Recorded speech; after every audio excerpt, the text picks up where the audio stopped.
Hello, this is Random Palk, and we're reviewing VILLGUST GAIDEN, our armed dragon VILLGUST for fucking the NES. This is actually a decent RPG, even though it was only released in Japan. For NES, it has really good cutscene graphics.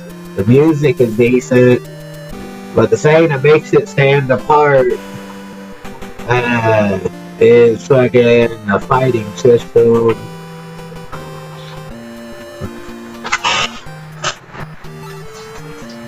Now, the one key to this game is you do have to talk to pretty much everyone in town, because if you don't, you miss some of the triggers that will start the story events that you need to access. But yeah, you're basically the warriors of God or something like that, following the land to destroy the evil. And you want to search every town, because like typical NES RPGs, you can find items and shit in all of the different pots and shit.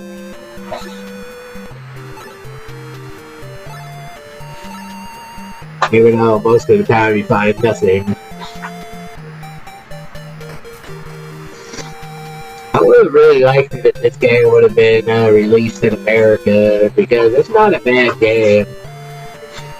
It's a little bit convoluted in some of the stuff, like the battle system. Even though the battle system is good, there are some issues I have with it.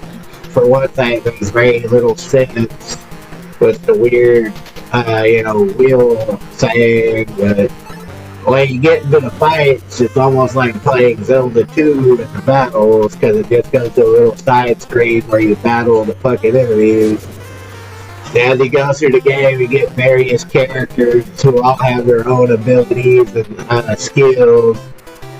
And instead of a normal giant world map, it's broken up into these little world sections. But once you get used to that, it ain't too bad.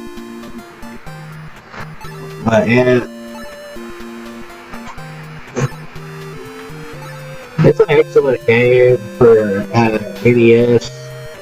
Like I said, it only was released in America, but it was only released in Japan, so if you want to play it, you have to get a fucking English translated ROM. But the first quest is to go to this village and get the first party member.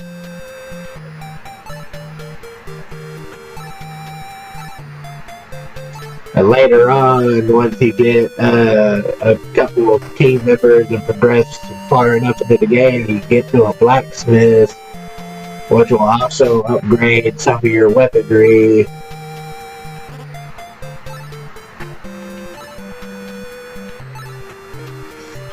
Yeah, you see, you can buy gear, and each character can equip certain kinds of gear, generic RPG stuff. It's kind of fucked up that this game is all fucking animal guys or fucking furries or whatever you want to call them in this game.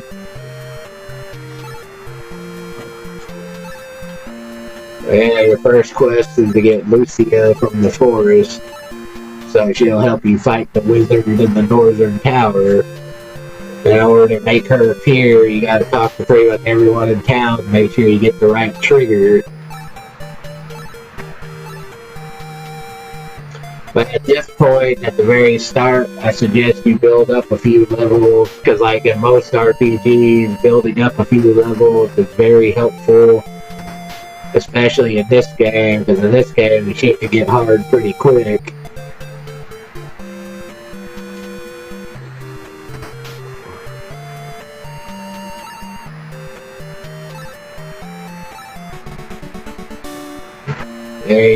And once you get a team member, you can fucking,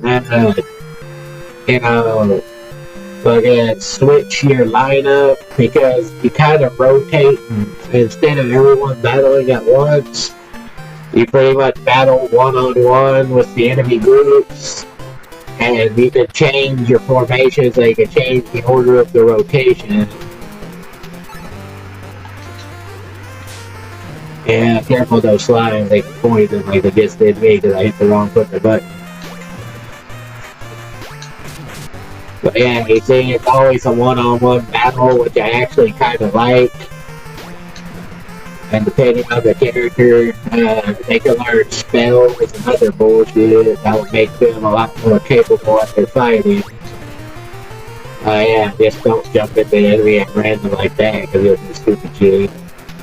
And the amount of XP you get from a battle is split among the people that actually fought.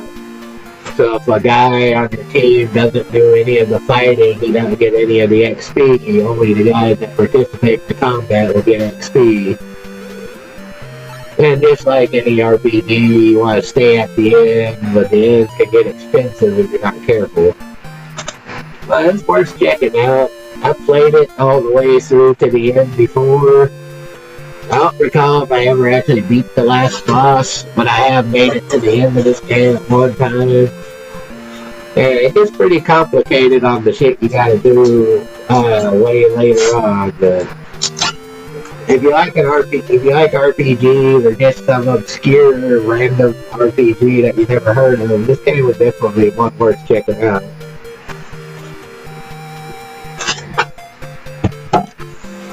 I actually thought about playing this game certainly to the very end again, just because I don't remember if I beat it or not. But yeah, it is actually a really good game. I'm still pointing.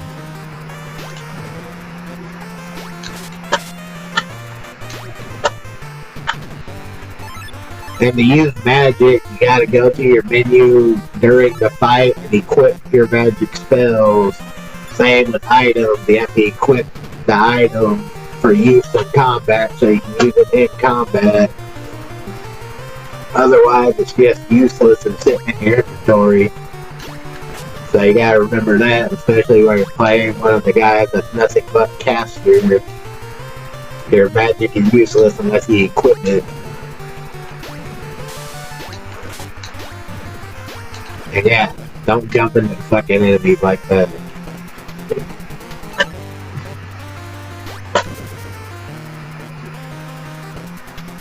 Anyway, that's VILLGUST for NES. It's an actually really good RPG that I'm not sure how many people have actually heard of it, because like I said, it's fucking only made in Japan and it's pretty obscure. But it has really good graphics, reasonable music, and I actually kind of like the fighting style, where it's like the sidescroll build-a-tube fighting style. And no matter how many enemies there are, it's always one-on-one, and it just cycles through your characters.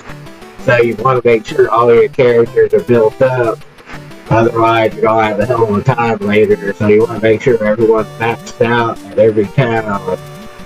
But you also gotta get good at each of the characters' fighting style, because they all have a different fighting style. But yeah, definitely check this game out. And of course, as always, if you like my reviews, please subscribe. I've lost a couple of subscribers lately, but I can understand that, because my videos have been kind of different this time around. But anyway, I'm going to sign off now. I would play this game farther, but I may actually do a complete run through of this game later on. But for now, I'm going to sign out here, so y'all have a good night.